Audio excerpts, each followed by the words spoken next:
पंजाब की धरती बहुत पावन है। सिख गुरुओं की बलिदान की भूमि है, भगवान के भक्तों की भूमि है।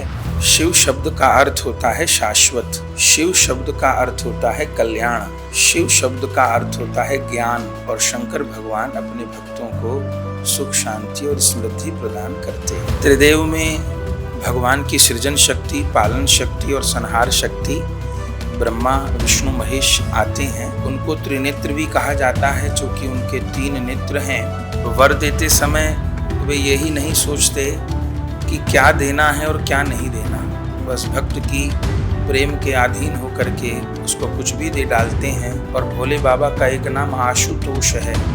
आशु कहते हैं शीघ्र को, तोष कहते हैं प्रसन्न होने वाला। तो बहुत जल्दी प्रसन्न होकर के भक्त की वांछा को पूर्ण करते हैं। और शरीर मिट्टी से बना है, माने पंच तत्व से बना है। जब तक इस शरीर में परमात्मा का अंश आत्मा रहती है, तब तक ये मिट्टी का शरीर भी बहुत काम का होता है। हमारी जो आदतें ठीक नहीं हैं, उनको ठीक करना तो आदमी ग्रस्त में रह के भी साधु बन सकता है, यदि वो अपने विचारों को, अपने कर्मों को साध लेता है, अच्छा बना लेता है। तो इस संसार में त्याग के बिना कुछ नहीं मिलता। कोई डिग्री हासिल करता है तो उसके पीछे वो त्याग तो करते ही है ना। उस छोटी सी तपस्या से भी प्रसन्न होते हैं, वो दयालु हैं। तो वो व्रत करके हम भगवान शंकर की कृपा प्राप्त करना का प्रयास करते हैं। देखिए, परमात्मा एक ही है, वो विभिन्न रूपों में प्रदर्शित हो रहा है। तो जब संसार में एक प्राणी के इतने रूप हो जाते हैं, तो परमात्मा बहुत सारे रूप धारण नहीं कर सकता क्या? कर सकता। संसार में तो प्रेम के नाम पर केवल काम वासना है या स्वार्थ है। राधा कृष्ण के दिव्य प्रेम को कैसे समझ सकते हैं? आंखों पर काला चश्मा किसी के लगा हो तो सारी दुनिया काली दिखाई देगी। क्रम है, उसको निभा करके ही उसका कुछ किंचित स्वरूप समझा जा सकता है। भगवान किसी भी वस्तु को बिना तुलसी छोड़े स्वीकार नहीं करते।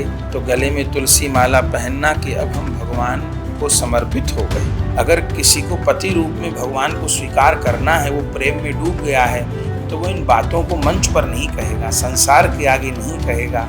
ये गोपनीय भाव है, तभी वो बढ़ेगा। बस अब चलते चलते इतना ही कहेंगे, जो हमारा युवा समाज है, लेकिन अध्यात्म हमारा मूल है, उसको न छोड़े। तो जो भी सदग्रंथ प्रिय लगता हो, रामायण, श्रीमद् भागवत गीता, इस किसी ग्रंथ से जुड़ा रहे, तो उस नाम का मुझे थोड़ी देर जप करना है और एक सदग्रंथ का आश्रय लेके रखना है। इसके पीछे एक ही उत्तर है, केवल उसका नाम है प्रभु की कृपा। बस हरि गुरु की कृपा ने जो बना दिया वही बनते चले गए, अपने आप से कुछ नहीं बने। नहीं तो 7 वर्ष में बच्चा क्या पढ़ेगा, क्या करेगा? जो भी 45 वर्ष की आयु है, बस हरि और गुरु की कृपा का ही भरोसा है। आप पर भी प्रभु खूब कृपा करें, आप सबका कल्याण हो। नमस्कार, आत्मा चैनल देख रहे सभी दर्शकों का मैं प्रगति स्वागत करती हूँ। सावन के महीने में अगर शिव जी की बात ना हो, ऐसा हो ही नहीं सकता। और उसी उपलक्ष्य में आज हमारे साथ बातचीत करने के लिए हमारे साथ मौजूद हैं श्री गौरदास महाराज जी, जो कि विश्व प्रसिद्ध कथावाचक हैं। आज उनसे हम बातचीत करेंगे और जानेंगे कि सावन महीने का क्या महत्व है हिंदू धर्म में। पहले तो राधे श्याम महाराज जी। राधे श्याम। कैसे हैं आप? बहुत अच्छे। आप आज लुधियाना आए हैं, पंजाब है, ये धरती पंजाब की है, यहाँ पे बहुत से मंदिर भी हैं लुधियाना में। आपको यहाँ आकर कैसा लग रहा है? पंजाब की धरती बहुत पावन है। सिख गुरुओं की बलिदान की भूमि है, भगवान के भक्तों की भूमि है। हर वर्ष लुधियाना सिद्धपीठ में सत्संग होता है। आज सत्संग का 11वां वर्ष है और सुंदरकांड की दिव्य कथा चल रही है। महाराज जी, सबसे पहले मैं आपसे पूछना चाहूँगी कि जैसे कि आज सावन का महीना चल रहा है, काफ़ी दिनों से जो शिव भक्त हैं वो शिवालय में जाके जल अभिषेक कर रहे हैं और शिव जी की आराधना कर रहे हैं। सो सबसे पहले मैं आपसे जानना चाहूँगी कि लोग ओम नमः शिवाय का जाप तो जपते हैं, पर कहीं ना कहीं उनको शिव नाम का अर्थ ही नहीं पता। तो क्या आप प्लीज़ हमारे दर्शकों को बताएंगे कि क्या होता है उसका अर्थ? शिव शब्द का अर्थ होता है शाश्वत, शिव शब्द का अर्थ होता है कल्याण, शिव शब्द का अर्थ होता है ज्ञान, विवेक, शक्ति। तो शंकर भगवान को नमन करके वास्तव में हम शंकर भगवान से अपने कल्याण की याचना करते हैं, अपनी प्रगति की याचना करते हैं, अपनी सुख शांति की याचना करते हैं। और शंकर भगवान अपने भक्तों को सुख शांति और समृद्धि प्रदान करते हैं। महाराज जी, जैसा कि आपने बताया कि जो शिव जी भगवान है वो बहुत जल्दी ही प्रसन्न हो जाते हैं। अगर कोई जल अभिषेक भी करे तो उससे भी प्रसन्न हो जाते हैं। मैं आपसे जानना चाहूँगी कि शिव जी को ना त्रिदेव कहा जाता है, तो उसके पीछे का क्या महत्व है? त्रिदेव में भगवान की सृजन शक्ति, पालन शक्ति और संहार शक्ति ब्रह्मा विष्णु महेश आते हैं। उन त्रिदेव में संहार शक्ति के स्वरूप भोले बाबा हैं। उनको त्रिनेत्र भी कहा जाता है, चूँकि उनके 3 नेत्र हैं। और उनका एक सबसे प्यारा नाम है भोले बाबा। भोले बाबा माने जो बहुत भोले हों। वर देते समय वे यही नहीं सोचते कि क्या देना है और क्या नहीं देना, बस भक्त की प्रेम के अधीन होकर के उसको कुछ भी दे डालते हैं। भोले बाबा की जो सेवा पूजा है वो सबसे सहज है, सबसे सरल है। और भोले बाबा का एक नाम आशुतोष है। आशु कहते हैं शीघ्र को, तोष कहते हैं प्रसन्न होने वाला। जो शीघ्र प्रसन्न हो जाए, ऐसे आशुतोष शंकर भगवान हैं। तो बहुत जल्दी प्रसन्न होकर के भक्त की वांछा को पूर्ण करते हैं। यहाँ पे एक चीज़ और आती है, कई लोग कहते हैं आत्मा ही परमात्मा है। तो असल में क्या आत्मा जो हमारी वास कर रही है हमारे शरीरों के अंदर, या जो हम कहते हैं कि हमारा शरीर मिट्टी का बना हुआ है, तो आत्मा ही परमात्मा है, कैसे, मतलब ये क्या है महाराज जी? आत्मा परमात्मा का अंश है। ऐसे समझिए कि जैसे हमारे घर में भी बिजली है, उस बिजली से ही सारे उपकरण चल रहे हैं। लेकिन हमारे घर में बिजली की लाइन आ रही है, हमारे घर में बिजली पैदा नहीं हो रही है, पैदा हो रही है किसी पावर प्लांट में। उस पावर प्लांट से हमारे यहाँ एक तार आया हुआ है, तो उससे घर का काम चल रहा है। तो बिजली हमारे घर में भी वही है जो पावर प्लांट में है, लेकिन पावर प्लांट में अगाध बिजली है, वहाँ पर सृजन हो रहा है, बिजली बन रही है। हमारे यहाँ उस पावर प्लांट से बिजली आ रही है। ऐसे परमात्मा सारी शक्तियों के निवास स्थान हैं। उनमें सारी शक्तियाँ सृजन होती हैं और स्थिर रहती हैं। लेकिन उस शक्ति समूह, उन शक्तिमान भगवान का अंश एक लाइन इस शरीर में आई हुई है आत्मा के रूप में। वो आत्मा ही इस शरीर को सजग करती है, काम करने की शक्ति देती है। और शरीर मिट्टी से बना है, माने 5 तत्व से बना है। 5 तत्व से ही संसार बना है। क्षिति जल पावक गगन समीरा, उन 5 तत्व से ही ये शरीर भी बना हुआ है। जब तक इस शरीर में परमात्मा का अंश आत्मा रहती है, तब तक ये मिट्टी का शरीर भी बहुत काम का होता है। और जब वो आत्मा इस शरीर को त्याग देती है, तो फिर ये शरीर अपने 5 तत्वों में ही विलीन हो जाता है।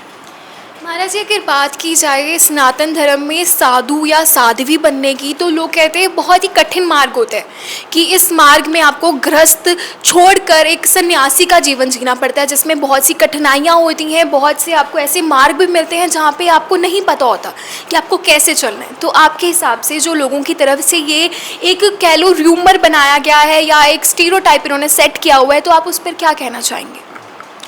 देखिए, साधु बनने का अर्थ केवल कपड़ा रंगना नहीं होता है, केवल गृहस्थ का त्याग नहीं होता। साधु का अर्थ होता है अपने जीवन को साधना। जहाँ हम लोग अनबैलेंस हैं, असंतुलित हैं, वहाँ अपने आप को संतुलित करना। हमारी जो आदतें ठीक नहीं हैं उनको ठीक करना। अपने को साधने का नाम साधक बनना है। और जिसने अपने आप को साध लिया है वो साधु है। तो आदमी गृहस्थ में रह के भी साधु बन सकता है, यदि वो अपने विचारों को, अपने कर्मों को साध लेता है, अच्छा बना लेता है। तो महाराज जी, अगर बात की जाए, जैसे अभी सावन का महीना चल रहा है, कई लोग कहते हैं कि हम व्रत रख रहे हैं कि हमें अच्छा वर मिले, पर कई लोग ये सोचते ही नहीं है कि इसके पीछे का महत्व शिव जी से है, जो कि उनको लिंक करना ही नहीं आता। तो आपके हिसाब से ये जो व्रत रखा जाता है, इसके पीछे की क्या कहानी है? देखिए, व्रत के पीछे अन्न का त्याग है। इस संसार में त्याग के बिना कुछ नहीं मिलता। आदमी पढ़ता है कोई डिग्री हासिल करता है तो उसके पीछे वो त्याग तो करता ही है ना, घूमने का, फिरने का, मिलने का, झुलने का त्याग तो करता ही है। एक लड़की अपने पति के घर जाती है, गृहस्थ जीवन में जाती है, तो अपने मायका का त्याग तो करती ही है ना। आदमी स्नान करता है तो वो नींद का त्याग करता ही है ना। तो संसार में भी त्याग किए बिना कुछ नहीं मिलता। तो ये जो व्रत है ये एक प्रकार की एक कलयुग की छोटी सी तपस्या है। बहुत बड़ी तपस्या तो हम नहीं कर सकते। और आज हमने अन्न का त्याग किया, इससे हमारे शरीर को भी आराम मिला, हमारा शरीर भी स्वच्छ हुआ और एक छोटी सी तपस्या हुई। और भगवान प्रसन्न हैं, उस छोटी सी तपस्या से भी प्रसन्न होते हैं, वो दयालु हैं। तो वो व्रत करके हम भगवान शंकर की कृपा प्राप्त करना का प्रयास करते हैं। महाराज जी की अगर बात की जाए तो सृष्टि के रचनाकार ब्रह्मा, विष्णु, महेश, ये तीन हमारे देव ऐसे हैं जिन्होंने ये सृष्टि का रचना की है। और कई लोग कहते हैं कि अगर ये तीन हैं तो फिर और भगवान जो अभी हैं तो उनका क्या अस्तित्व है? आपके हिसाब से क्या है ये जो लोग आजकल बोलते जा रहे हैं? देखिए, परमात्मा एक ही है, वो विभिन्न रूपों में प्रदर्शित हो रहा है। वही परमात्मा ब्रह्मा जी के रूप में सृजन कर रहा है, विष्णु जी के रूप में संचालन कर रहा है, शंकर जी के रूप में संहार कर रहा है, हनुमान जी के रूप में भक्तों की रक्षा कर रहा है। परमात्मा एक ही है, भक्तों का पोषण करने के लिए विविध रूप धारण करता है। ऐसे समझिए जैसे स्त्री एक है, वो किसी की पत्नी भी है, किसी की माँ भी है, किसी की बेटी भी है, किसी की बुआ भी है, किसी की मौसी भी है, किसी की मामी भी है। स्त्री एक है और उसके रूप कितने हैं। तो जो संसार में एक प्राणी के इतने रूप हो जाते हैं तो परमात्मा बहुत सारे रूप धारण नहीं कर सकता? क्या कर सकता है? कृष्ण भूमि, वृंदावन, ब्रज की भूमि, जो अगर बात की जाए कृष्ण जी की ना, एक अलग सा जो भाव आता है मन में कि वो ऐसे हैं जो हर एक के मन की बात को जान लेते हैं और उनसे कुछ मांगना नहीं पड़ता, झटपट वो सुन लेते हैं। तो ये जो कृष्ण जी की कहानियाँ हैं, कृष्ण और राधा जी के प्रेम की कथा है, आपके हिसाब से जो आजकल का दौर चल रहा है जहाँ पे लोगों को प्रेम का मतलब ही नहीं पता और जो उनकी एग्जाम्पल्स होती हैं वो राधा कृष्ण की दी जाती हैं, आपके हिसाब से ये जो चीज़ें लोग कर रहे हैं, राधा कृष्ण के प्रेम को आज के प्रेम से जोड़ रहे हैं, आप उनको क्या कहना चाहेंगे? देखिए, नासमझी है। जैसे पहली कक्षा का विद्यार्थी बीए क्लास की पुस्तक को ले बैठे तो उसको देखने में तो पुस्तक लग रही है, पर वो पहली कक्षा का है, उसको बीए क्लास की पुस्तक कुछ समझ नहीं आएगी। तो राधा कृष्ण का प्रेम अंतिम अवस्था का प्रेम है। संसार में तो प्रेम के नाम पर केवल काम वासना है या स्वार्थ है।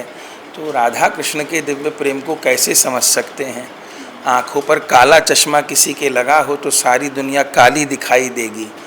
तो संसार की आँखों पर काम का चश्मा चढ़ा है तो राधा कृष्ण का दिव्य प्रेम फिर समझ में नहीं आ सकता। उसके लिए एक साधना है, एक क्रम है, उसको निभा करके ही उसका कुछ किंचित स्वरूप समझा जा सकता है। महाराज जी, हम देखते हैं टीवी में सीरियल्स जो राधा कृष्ण के ऊपर बनाए गए हैं, उसमें जो उनका रूप है बहुत ही मनमोहक है। तो असल में कहते हैं जब कोई साधना करते हैं तो उनको असली में कृष्ण जी दर्शन देते हैं या उनसे बातचीत करने का एक माध्यम हो जाता है। तो आपके हिसाब से ये जो दृश्य काल्पनिक लोगों ने ये टीवी सीरियल्स बना रखे हैं उसमें और जो एक्चुअल में हम जो फील करते हैं, जो हमारा डिवोशन है, उसमें क्या अंतर है? देखिए, नाटक के रूप में भगवान की लीला को दिखाना, मंच के रूप में दिखाना, ये गलत तो नहीं है, लेकिन वो नाटक जो बने वो शास्त्र की मर्यादा के अनुसार बने। अगर वो केवल व्यवसाय की दृष्टि से, कमाई की दृष्टि से, मनचाही दृष्टि से बनेगा तो हमारी समझ में उससे कल्याण कम होगा और हानि ज़्यादा होगी। तो जो शास्त्र में जैसा रूप बताया गया है उस मर्यादा के अनुसार ही काम होना चाहिए, तभी वो लाभकारी होगा, मनचाहे ढंग से नहीं। महाराज जी, मैं इसके साथ एक और चीज़ पूछना चाहूँगी कि तुलसी की माला के क्या नियम होते हैं और तुलसी के माला को पहनने का क्या मतलब होता है, अर्थ क्या होता है, उसके पीछे की क्या रोचक कहानी है? भगवान किसी भी वस्तु को बिना तुलसी छोड़े स्वीकार नहीं करते। भगवान के भोग में तुलसी दल न डालें तो भगवान उस वस्तु को भोग नहीं लगाते। तो गले में तुलसी माला पहनना कि अब हम भगवान को समर्पित हो गए, ये अर्थ है। और तुलसी माला पहनने के नियम ये हैं कि अब जो वस्तु भगवान को भोग नहीं लग सकती उसको हम नहीं खाएंगे, जैसे अंडा, मांस, मच्छी, प्याज, लहसुन, इसका त्याग करना होगा। मैं महाराज एक चीज़ और पूछना चाहूँगी कि जैसे हम देखते हैं कई वीडियोस बहुत वायरल होती हैं कि एक स्त्री ने कृष्ण जी से शादी कर ली, तो कई ऐसी स्त्रियां आई हैं, अभी मीरा जी जो थे उन्होंने तो अधीन कृपा के साथ उन्होंने कृष्ण जी की सेवा की थी, उसके साथ ही उन्होंने बहुत ही ज़्यादा दिल से प्यार किया था उनसे। पर कहीं ना कहीं हम ये चीज़ें देख रहे हैं कि लोग हैं ना ऐसी वीडियो बहुत वायरल कर रहे हैं जो देखने में कहीं ना कहीं हमें भी बहुत अजीब लगती है। तो आपके हिसाब से जो शादी का एक महत्व है, जो लोग शादी करना चाहते हैं कृष्ण से, उसके पीछे क्या है? देखिए, श्री कृष्ण कोई लड़के या कोई नायक या ही कोई सामान्य व्यक्ति नहीं है। ध्यान रहे कि वो पूर्ण परमात्मा है और जीव उनका सेवक बन सकता है, उनकी पत्नी नहीं।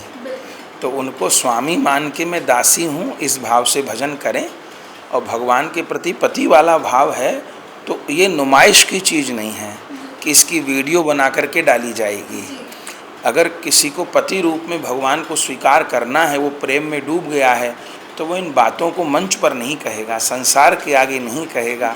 ये गोपनीय भाव है, तभी वो बढ़ेगा। ये आपने जो मुझे बताया है बहुत ही अच्छी चीज़ है, क्योंकि कई दर्शक हमारे जो देख रहे हैं उनके दिमाग में ये चीज़ घुस जाती है। जब सोशल मीडिया इतना ज़्यादा इस टाइम पे वायरल हो रहा है तो कहीं ना कहीं लोग कहते हैं कि शायद कहीं ना कहीं ऐसा हो सकता है। तो जैसे कि बात की जाए, अब कलयुग का दौर चल रहा है, तो कलयुग के दौर में आपके हिसाब से जो बच्चे अभी पढ़ रहे हैं उनको तो पता भी नहीं होता कि हमें आगे जाकर नाम जपना है या हमें ज़िंदगी में कुछ हासिल करने के लिए प्रभु की भी हमें गुणगान करने पड़ेंगे। वो बस अपने फ़ोन्स के साथ, गैजेट्स के साथ खेलते रहते हैं। आपके हिसाब से उन बच्चों को भगवान से जुड़ने के लिए क्या करना चाहिए? बस अब चलते चलते इतना ही कहेंगे, जो हमारा युवा समाज है वो आर्थिक उन्नति करे, पढ़ाई करे, अच्छा कैरियर बनाए, सब कुछ है, लेकिन अध्यात्म हमारा मूल है, उसको न छोड़े और दो चीज़ को पकड़ करके रखे। एक हरिनाम, दूसरा सदग्रंथ। तो जो भी सदग्रंथ प्रिय लगता हो, रामायण, श्रीमद् भागवत गीता, इस किसी ग्रंथ से जुड़ा रहे। मुझको प्रतिदिन श्रीमद् भगवत गीता के एक श्लोक का पाठ करना है और थोड़ी देर मुझे हरि नाम का जप करना है। जो नाम प्रिय लगता है, कृष्ण नाम, राम नाम, शिव नाम, जिस नाम में प्रीति हो, तो उस नाम का मुझे थोड़ी देर जप करना है और एक सदग्रंथ का आश्रय लेके रखना है। हमको लगता है इतनी शुरुआत करने पर भी उसके भीतर पॉजिटिव एनर्जी आएगी और वो गलत रास्ते पर नहीं जाएगा, अपने जीवन का कल्याण कर सकेगा। महाराज जी, सिर्फ आखिरी सवाल आपसे कि मैं आपके बारे में पूछना चाहूँगी। 7 वर्ष की आयु में ना बच्चों को पता भी नहीं होता कि हमें किस मार्ग पर चलना है, हमें क्या चूज़ करना है, और आपने 7 वर्ष की आयु से ही भगवान की महिमा का गुणगान करना शुरू कर दिया था। मैं आपसे पूछना चाहूँगी उस टाइम पे आपका क्या भाव था और आज तक आप कथावाचक कैसे बने? इसके पीछे एक ही उत्तर है, केवल उसका नाम है प्रभु की कृपा। हमको भी नहीं पता ये कैसे हुआ और हम बने नहीं, और हमको लगता है जो बनता है शायद वो नहीं बन पाता है।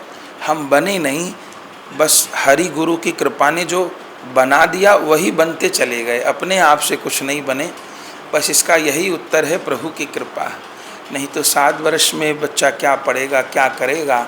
लेकिन उस समय से ही सत्संग का प्रवाह चलता रहा। जो भी 45 वर्ष की आयु है और प्रभु सेवा ले रहे हैं, बस हरि और गुरु की कृपा का ही भरोसा है। आप पर भी प्रभु खूब कृपा करें, आप सबका कल्याण हो, ऐसी भगवान से प्रार्थना करते हैं।